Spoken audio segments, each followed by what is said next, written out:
So here's a little bit about the architecture of forgiveness as we sort of wend our way toward doing the practice of forgiveness.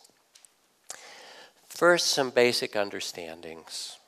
Forgiveness does not mean that we condone what happened in the past. It's not forgive and forget. In fact, forgiveness might also include, quite understandably, the resolve to never let this happen again. I will do everything in my power to protect myself or protect others to make sure this doesn't happen again. And forgiveness doesn't mean you have to speak to or relate to a person who betrayed you necessarily. It's not about them. It doesn't condone it. It can stand up for justice and say no more. And it's not sentimental or quick. You can't paper things over, and smile and say, I forgive. It is a deep process of the heart. And in the process, you need to honor the betrayal of yourself or others, the grief, the anger, the hurt, the fear, and it can take a long time. Sometimes when you do forgiveness practice, you realize, I'm never going to forgive that person, and never takes a while, basically. You'll see.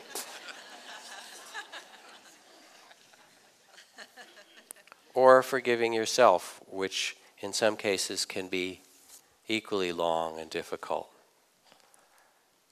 This great forgivenesses of things that we've done or small ones, and the kind of epidemic of self-hatred and criticism in this country that I see all the time from people who come to meditate. This from Florida Scott Maxwell, the author, she writes, no matter how old a mother is, she watches her middle-aged children for signs of improvement, right? And there's some way in which we've internalized this, and we spend our life judging ourselves. And some of us are such harsh judges, they wouldn't hire you in a civilized society, if there is such a thing. You'd have to go work for Idi Amin in Uganda, and they'd say, yeah, right, put her on the bench, she knows how to judge, right? So it's not sentimental. It's actually a deep work of the heart that purifies and releases and somehow permits us to love and be free. And sometimes it's a kind of tearing of the closeness of the heart. The Lakota Sioux, they say that grief, which is a part of the forgiveness, because it's all the loss that things didn't work out the way you wanted. Somebody said forgiveness means giving up all hope of a better past, right? It's done. It's the way that it was. But with it, there's loss and there's grief. For the Lakota Sioux, grief was valued. It brought a person closer to the gods. For when a person had suffered great loss and was grieving, they were considered the most wakan, the most holy. And their prayers were believed to be especially powerful, and others would ask them to pray on their behalf. So sometimes it's the things that make us vulnerable, that tear the heart open, that actually bring us back most fully to what matters, to love, to life.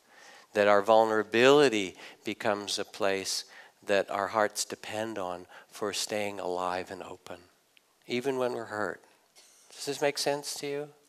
That we need to respect this. So forgiveness isn't sentimental, it's not quick, it can take a long time, it's not a papering over, it's not condoning.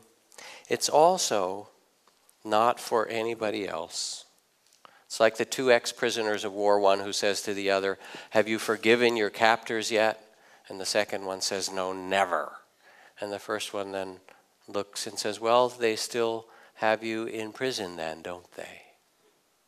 And I remember sitting with the Dalai Lama and some Tibetan nuns who'd gotten out of 7, 8, 9 years of imprisonment and torture, together with a meeting that I was running of ex-prisoners from prisons all across the USA who'd been using meditation, contemplative practices, mindfulness, compassion, and so forth to change their lives. And when they got out, this was a room, and here's these guys, 25 years in Texas State Prison, 18 years in Ohio in a maximum security, just out.